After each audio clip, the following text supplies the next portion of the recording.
that I have today. Is this a Modi Sarkar or an NDA Sarkar? Is Modi 3.0, as I suggested, old wine in new bottle?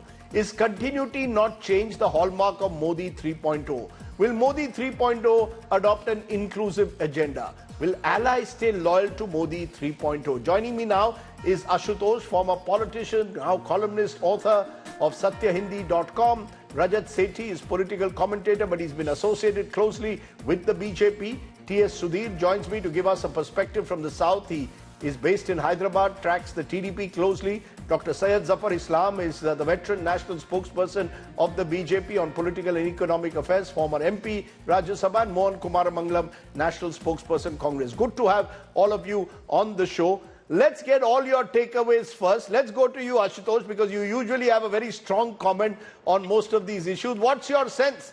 Is this a continuity where Mr. Modi has said, forget all the skeptics, cynics who are saying ye coalition Mili Juli Sarkar hai, ye Modi Sarkar hai. This is not an NDA government, this is still a Modi-led BJP government.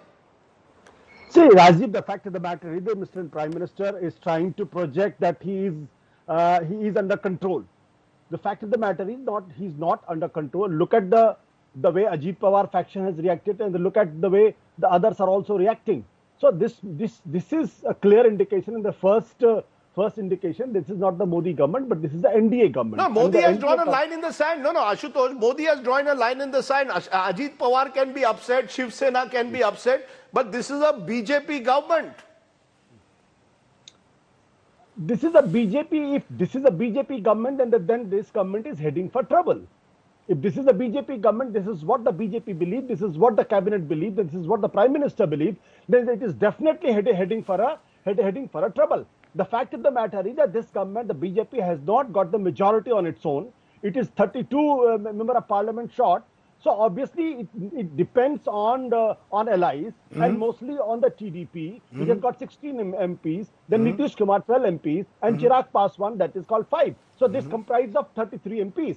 So if BJP believes that they can get away by doing anything, and like if suppose tomorrow the BJP decides that as they made a campaign during the campaign about the Muslim reservations, can the BJP say that Chandrababu Naidu, this is not acceptable, and if you do something like this, which is dangerous for the country, that's what the narrative the BJP wanted to make. Can it afford to do that? No, it can't afford to do that. Okay. So it can't afford to do that. The fact of the matter is that the issue which BJP made, the Prime Minister made, the Amit Shah made as a central theme of the campaign, that there cannot be reservation on the basis of religion. Here is an accomplice, here is a partner who's openly saying, I'm not going to listen to you.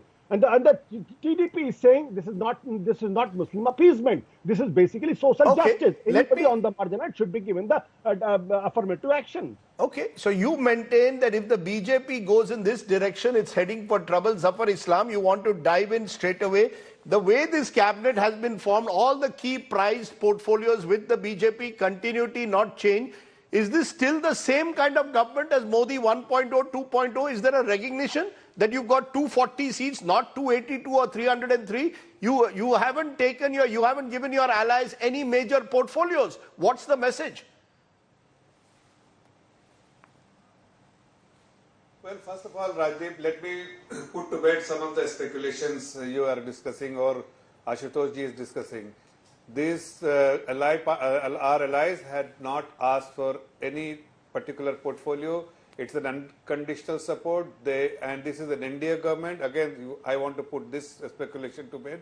That is an NDA government to be led by the Honorable Prime Minister, where all the partners are treated as equal. But of course, in terms of the ministries, they have given the flexibility, and it is a prerogative of the Honorable Prime Minister. So that flexibility the Honorable Prime Minister had, and he has chosen whoever he felt can discharge the responsibility efficiently and meet his expectation, have been given the responsibility. But away from that, let me tell you one thing, that in 2019 itself, he had identified few ministers who can take up some few important responsibilities, and that's why you are talking about time and again continuity. Yes, it is a continuity because those identified ministers have been entrusted the responsibility that what they need to do. No, is And that their a sign of 100 days continuity or program a sign of or the absence of plan talent? Is that a sign of continuity or an absence of talent that you don't have anyone else to replace any of them? There is there is enough bench strength, my dear, in BJP, enough bench strength, and we can always find an alternative for everyone. Nobody is indispensable in Bharatiya Janata Party, but these are the identified resources for Bharatiya Janata Party. They have been made ministers, and they will do exactly what the 100 days plan has been discussed with the Honorable Prime Minister and finalized. Okay. So, first of all, allies are extremely happy away from what Mr. Ashutosh is speculating that Ajit Pawar group is unhappy, he is unhappy. No one is unhappy, everybody is happy. Okay, it's they one all big want happy that family. this Okay, NDA taken your should point, be led sir. by the Honorable Prime Minister. Okay, sir, you made that point. It's one big happy family. Rajat Sethi, is it really one big happy family, you think? Or do you believe that they're going to the BJP has factored that in, that there will be allies who will be from time to time disenchanted, but these allies have limited options. What can these allies really do? See, this is, before I come to this question, I just wanted to point out, because you have been tweeting about it, that Prime Minister Modi has not had any minister from the minority community, and specifically you said Muslim community. Yes. So I wanted to ask you this question. Is religion the only identity marker? Why did you not go out and say that LGBTQ community has not been represented and that should have been represented instead? See, the problem is that you have, you have had a reductionist approach to society, that religion remains the only go-to factor when it comes to doing some kind of a social justice. Rajat Sethi, can I just counter question you? This cabinet has members of every caste, and the BJP, if you recall, particularly the previous cabinet expansion, had even given the names of all the OBC ministers. They had put it in the press release, how many OBC ministers. So that you can do. And you have got, even in this cabinet, Rajneet Bittu, who lost the election but has been brought in because you want a Sikh face from Punjab. So you want a Sikh face from Punjab, you want OBC representation, tribal representation, Dalit representation, but no Muslim representation. I'm just asking the question, if it is Sabka Saath, Sabka Vikas, Sabka Vishwas, are we saying that 14% of this country will not be represented in our union cabinet? That's all I'm asking. No, this is what I'm giving you an alternate explanation. There will be several identity card holders who would also say that I'm not represented. See, ultimately, Prime Minister Modi has to run the government. He needs to identify who are the best possible resources at hand, which can deliver the policy promises that he has made. And therefore, it is important to leave it to his wisdom how he sees balancing the card the way he has done. That's point number one. Now, coming to your point around various allies, I think, see, there is enough elbow room for the allies to be adjusted. Eknath Shinde was given the chief ministerial berth. He didn't perhaps ask for it, but it was Prime Minister Modi who said that, no, this perhaps seems to be a better sort of way to balance the mandate in which Eknath Shinde had come in with, along with his 42 odd MLAs. I think nobody asked this question, that why is Modi, who is all powerful, giving away the the reins of the state to an alliance partner? Similarly, you can, give yourself, you can answer that why, in spite of being in a coalition government, why has he not given adequate amount of representation to all the stakeholders in the coalition? See, leave this part of political analysis to the people whose skin is in the game. We are only here to do analysis, right? Okay. Yeah, but please don't take away our job. We are analyzing, we are looking at what has been done, and clearly at the moment, this is a BJP dominant government, as it may well be. Ultimately, Mr. Mohan Kumaramanglam, the BJP has got 240 MPs. No other party is close to it. The next highest is Congress, 99, now 100, with the addition of Mr. Patil from Sangli. The truth is, this is a BJP government. Mr. Modi has the prerogative as Prime Minister to choose. He is confident of Amit Shah, Nirmala Sitaraman, Jaishankar and Rajnath Singh. So why not? Rajdeep, cabinet does not only make the government. The legislative agenda is what makes the government. The way the government operates is also important. I think we all know that this government, regardless of who was in the cabinet, was pretty much run by the PMO, both 14 and 19 governments. I think that can't be the case anymore. And I've said this before as well. I think this whole who gets what ministry is much ado about nothing, because both the main partners, they would look at two things. One, preservation of their strength, because the BJP is known to break their partners. So they would want the speaker, and that decision is yet to be made, as well as special status for their individual states. And we'll have to see how BJP, if it can at all, find the fiscal wiggle room to do that. So as far as legislative agenda goes, there's Uniform Civil Code, there is Agniveer, there are differences across the allies and the BJP. And if it is truly a Modi Sarkar, then he should push through his legislative agenda just like he's done in the past. The other thing that doesn't make it a Modi 3.0 government is the strength of the opposition. The way bills were railroaded, the way ordinances were passed with impunity, the way nothing was referred to standing committees, the way MPs were suspended at a drop of the hat, none of that can happen anymore. So this will be a very different government. This will be a very, you're saying this will be a very different, you're saying this will be a very different government, but will it be so different? T.S. Sudhir, what are you picking up? Is the TDP okay? One, they've got 16 MPs, the largest ally. What are they getting? Civil aviation and one MOS. Are they okay with it? Well, admittedly, see, Chandrababu Naidu would obviously think that civil aviation is not really the most heavyweight portfolio that he could have bargained for. But let's look at it also from the point of view of Chandrababu Naidu. He made a big political mistake in 2018 in hindsight, because it did not really yield rich dividends for the Telugu Desam. He went to the Congress side for the elections in 2018 in Telangana with the Congress and lost power in 2019 and spent 4.5 years in the wilderness. And now he has come back with a big bang as far as Andhra Pradesh is concerned. Naidu has done business with Vajpayee between 1999 and 2004, and he would be more than conscious of the fact that Modi 3.0 is not the Vajpayee between 1999 and 2004, when Naidu really had wielded a lot of power as far as New Delhi was concerned. So his focus right now would be Andhra Pradesh. Yes, he would want to bargain for more and see how much he can push Narendra Modi as far as getting more financial package for Andhra Pradesh is concerned. Maybe get a minister or more as far as the expansion is concerned. But given the fact that already 72 ministers have been sworn in, there isn't really much elbow room as far as the Union Council of Ministers is concerned. So Naidu would be aware of that. So his focus right now would be Andhra Pradesh and not really think so much about Does he want the speaker's post? Does he want the speaker's post, Lok Sabha speaker's post, or is he okay even with that, giving it to the BJP? This speaker's post has been spoken about within the Telugu Desam, whether they should ask for it just like they asked during the times of GMC Bali Yogi. There is speculation that Purandareshwari could be considered. Now, Purandareshwari technically belongs to the BJP, but she hails from Andhra Pradesh, also related to Chandrababu Naidu. So that could be one surprise package if they actually announce Purandareshwari as the Speaker of the Lok Sabha, because she was actually expected to find a place in the Council of Ministers on behalf of the BJP from Andhra Pradesh. You know, Syed Zafar Islam, in my takeaway, I said Mr. Modi is focusing on continuity. A senior journalist has just sent me a message, Rajdeep, the new cabinet is not about continuity. I see it as brazen arrogance on part of the new government. Mr. Modi is scoffing at the verdict and pretending nothing has changed. You see, this is a new verdict. This is the point I've made to you also earlier. Is there a recognition with the BJP that Modi 3.0 is very different to 2.0 and 1.0? The verdict is not just for one person running. You heard what Mohan Bhagwat said.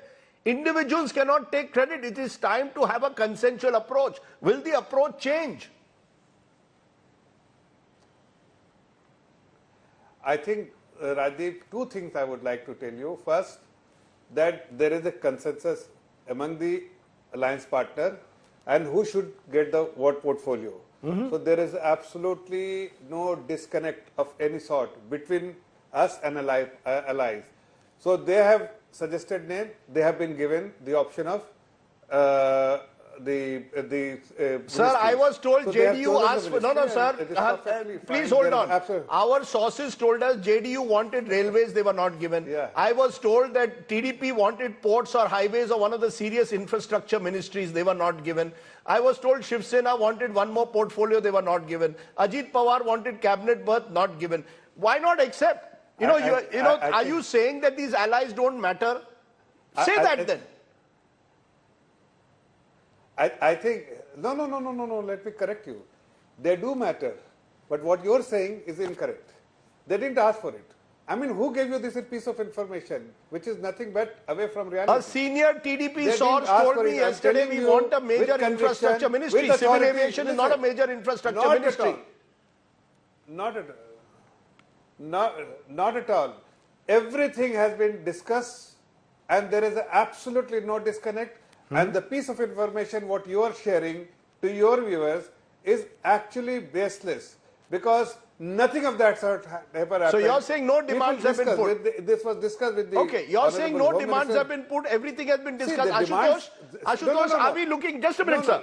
Ashutosh, are we looking for... The demands may come, but Yeah. that has been discussed. Okay, And demands resolved. will come, that will be discussed. You know, Ashutosh, this is a very different coalition government from previous coalition governments. There's a large party at the center of it. Mr. Modi is Neta number one. He's not Mr. Vajpayee. He's not someone who by nature is going to try and allow allies to dictate terms to him. So that's what he's shown today. He's shown no one can dictate terms to Prime Minister Modi.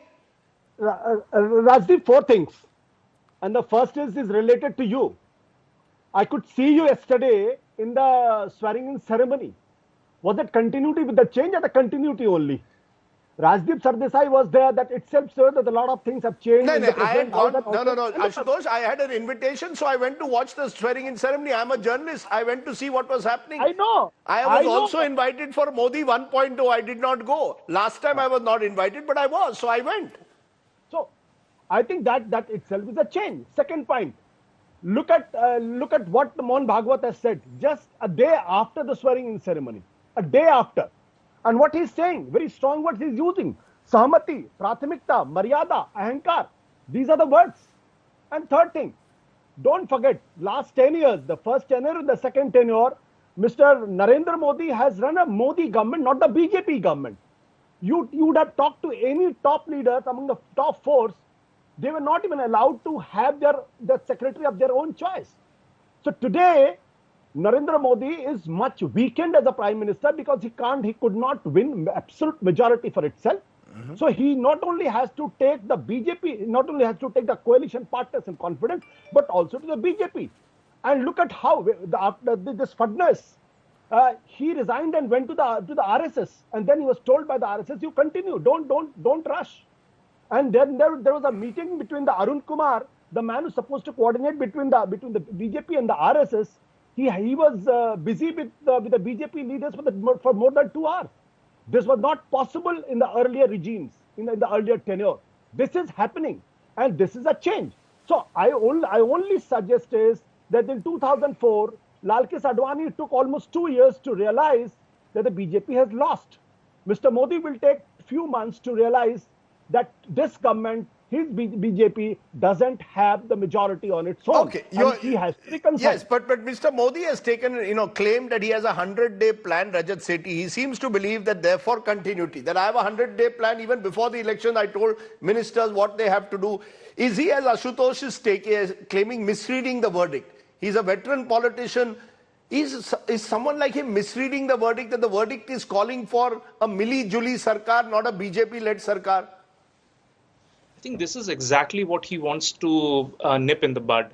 And there is an economic logic to it. The entire global markets, a lot of observers are looking how divergent this government is going to be, and they are going to place their bets accordingly. And I believe that if he signals continuity, that is good for India's economic growth. Don't forget, in the previous 3 years, India has grown at 9.7%, almost at 7.8%, and then 8.2%. So it's robust growth over the last 3 years. And he wants to signal the markets world over that India is business as usual. No, but should markets matter or people's mandate matter? There are big parts of the country where the BJP has suffered reverses. Is there a message or not which the Prime Minister has got when he gives the same people the same portfolios? This is where convergence happens on that day of the results. You said it's all economy. And in economy means jobs. He has to create jobs. He has to bring investments and manufacturing into India. He has to ensure that China plus one strategy translates into India getting a bulk of the benefits. All of that requires him to signal to the market that it is business as usual. And I think this is what he's doing. And then, of course, there is some political logic. So you're saying he's sending out the have- message that it's business as usual. Mohan Kumaramangalam, you heard Rajat Sethi saying the Prime Minister wants to send out the message, business as usual. He wants to give the impression that this is a stable government. Don't worry whether it's 240, 282, 303. Mr. Modi wants to give the message of stability, of continuity. Rajdeep, I was about to say before you asked that question that the one thing that Mr. Modi has clearly shown in this cabinet formation that he doesn't care about the Shinde Sena or Mr. Pawar's faction. He broke them away from their parties and has completely ignored them while going into an election to Maharashtra in less than 6 months. Which means that he made Mr. Shinde he made Mr. Shinde the Chief Minister of Maharashtra. So he will claim, look, I made them Chief Minister when I had to. How can you say I'm ignoring their interests? Ajit Pawar's party only won 1 seat. Why should they get a full cabinet berth? He still requires. Well, Mr. Praful Patel is that cabinet berth that he's up for, right? And who says how many seats one needs to win to be part of the cabinet? There are people who won fewer seats in the Shinde Sena that have gotten more. That's what they're complaining about. They're saying, why does Mr. Kumarasamy deserve the cabinet berth with 2 MPs while we have 6 and we only get 1? So all is not well in paradise. Now, as far as your earlier question about Mr. Modi signaling continuity, I will, at the risk of repeating myself, that it will depend on the legislative agenda that he goes in with. I'm sure he's learned some lessons from this verdict that the people of India have given, and he won't go ahead with a brazenly communal agenda as he had in the past. And as far as coalition governments versus single majority governments, I think history is witness to the fact that by and large, coalition governments have actually done a great job with economic reforms, whether that be in our own country or multiple other countries. So I don't think that is a concern that the market is looking at. Mr.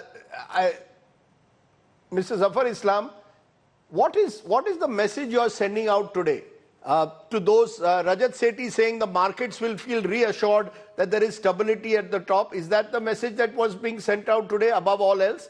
That look, don't worry, be happy. Sab kuch changa hai. Forget about 240 seats that we have been brought down by 63 seats. Sab kuch changa hai. Rajdeep, there's a political stability, macro stability, continuity, and good governance that will continue. This is the message for the people across the globe, and they are extremely happy, irrespective whether you are the investor who is investing in India. There is a global market players who wants to set up global companies who want to set up shop in the country, as Rajat was speaking about it. There are companies who are looking away from China, not China plus one policy. They want to lock, stock, barrel. They want to shift base in India. And let me tell you one thing which perhaps you would not know. We are talking to 591 global companies through our embassies. Many of them have agreed to set up shops in India. India will become a manufacturing hub. India will start not only manufacturing, they will export out of India, like GE Medical. It's a case in point. It's a classic example where we suggested them to bring log, stock, barrel from China, set up shops in India, and produce here and export to the rest of the world. This is a classic example. We want to use it as a template. We have sold this story, and I'm sure that many global companies will come here. India's story is well. I take your point. Ashutosh Syed Zafar Islam is saying the India story is well. Don't worry, be happy. Macro economic stability, cabinet sending out a message that look, we have faith in all our key ministers. That's the message. You're looking at it politically. He's looking at it differently. No, Rajdeep, it's good for the country that the Prime Minister is sending out a message to the global, to the world that India is stable under his leadership. I think there is nothing wrong with this. I think this is absolutely fine. I have no problem with that. But the problem is within. Problem is not outside. The problem is within. And I'm again saying it that look at how the government has treated Jitan Ram Majhi, which is again 13th in the pecking order, has been made a cabinet minister, and he just only MP from his party. Now, obviously, the Ajit Pawar will say, I also got a MP from our quota. Rajdeep, Why I'll should take not be 10 made? seconds. No, Jitin Ram Majhi is a former chief minister. Ajit Pawar does not have a former chief minister in his ranks. Rajdeep, doesn't matter. One MP, the mathematics says it that it's 1 versus 1. So there have been chief ministers who have made ministers of state. No, 1 minute, please, Zafar Islam. This has happened under the Congress regime. This has happened earlier too. And the chief minister has been made the deputy I chief minister. take your point. I take your point, but you see, T.S. Sudhir, is Chandrababu Naidu, as you said, in any mood for a confrontation? You seem to suggest Chandrababu Naidu's only interest is if finances are given to Andhra. Am I correct, Sudhir? That's all that he wants. Absolutely, at this stage, that's what he would want, because he would have liked, obviously, to get a more infra-related ministry like the urban development or IT-related. But at this point in time, I don't think Chandrababu Naidu is going to get into a confrontation with Narendra Modi, because I personally think that while it may be Modi 3.0, at least on the floor of the Lok Sabha, it will definitely be NDA government, because that's how they would like to project it. Because you also recall that in the first term of Narendra Modi, 2014 to 19, he used to have these Team India meetings. I think that's what is needed in order to, at least for the sake of office, to convey that we are Team India. Sabka Saath, Sabka Vishwas. I think NDA allies need that as much as the people of India. Can I ask you, Zafar Islam, we still don't have a common minimum program, no common agenda. Ashutosh mentioned, for example, you've got a party in the TDP saying very clearly, we will stick with our Muslim reservation quota, 4% that we had committed. We are committing to those issues. Where is the common minimum program, Zafar Islam? Do you believe there is no need for a common minimum program? Contentious issues, uniform civil code, one nation, one election. Are you going to push ahead with them or keep them on the back burner now? Rajdeep, there is a meeting of mind of one thing, that just now the government has been formed. These issues will be discussed and we will arrive at a solution for everything. Any issues which needs to be discussed, deliberated, we will discuss. But there is nothing to worry as such that what the agenda they have, what is the manifesto of TDP says.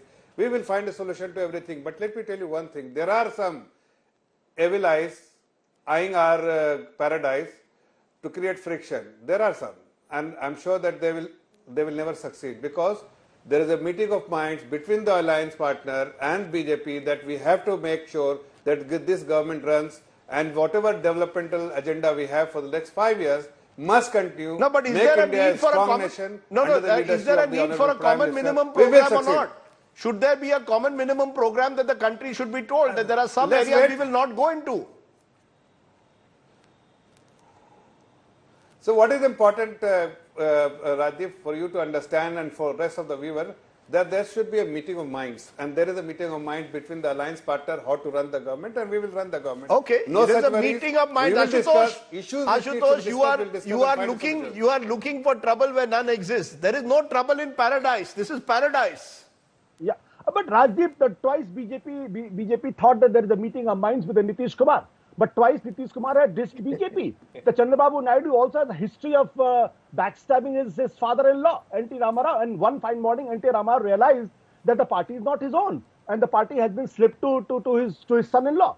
So let's be very fair. And I still remember United Front convener with Chandrababu Naidu. And when the Vajpayee government was formed, Harkiran Surji said, "What can we do? Our convener has left and deserted and joined BJP." So this meeting of mind is a very dangerous thing in politics. If the more happy they look, the more it makes their partners vulnerable. So they should not look happy; they should look tense. Ashutosh, you're looking at body language. Mohan Kumara Mangalam, are you also looking for body language? Are you all basically aware that eventually these guys look, power unites. All of them want power. At the end of the day, Mr. Modi is providing a scent of power to the allies. They are happy with these portfolios.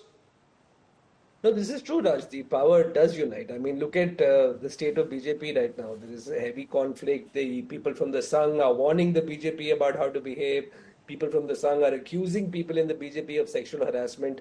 And this is when they've just come below majority. Imagine if they weren't in power, what the situation would be. I wanted to make one point that none of us have touched upon, Rajdeep, which is the one thing that has reduced in the cabinet is the proportion of women in it. Both 14 and 19, I think, had about 10 women ministers. Now we're at 7. So while he did say 33% reservation for women, he's brought the number of ministers who are women down by 30%. You know, I want to end by asking Zafar Islam, or rather one of my takeaways, and I want a clear answer. Zafar Islam, are you okay with the idea that this is a 72-member cabinet without a single Indian Muslim? Are you okay with that? Honest answer. Why can't you become, if Rajdeep Bittu, who has lost, he has lost, mind you, becomes a minister, why can't Zafar Islam, articulate spokesperson, banker, why can't you be an MOS finance or banking at least? Rajdeep, this is the prerogative of the Honorable Prime Minister. Who knows, one day your wish will also come true. No, are you okay with it for now? My good wishes. On a happy note. Are you okay with it for now? The idea that every community, caste, region is represented but no Muslim. I said absolutely. I think it is a question which needs to be taken up by the Honorable Prime Minister, and he knows what needs to be done and when it needs to be addressed. So let it be an issue which the Honorable Prime Minister knows how to address it. Okay, I hope the Prime Minister will give me an interview one day, and one of my first questions will be, why don't you have an Indian Muslim in the cabinet? If that happens, I will certainly ask him that, and I'll also raise your name, Zafar Islam. I'll say, my friend Zafar Islam keeps coming on my program.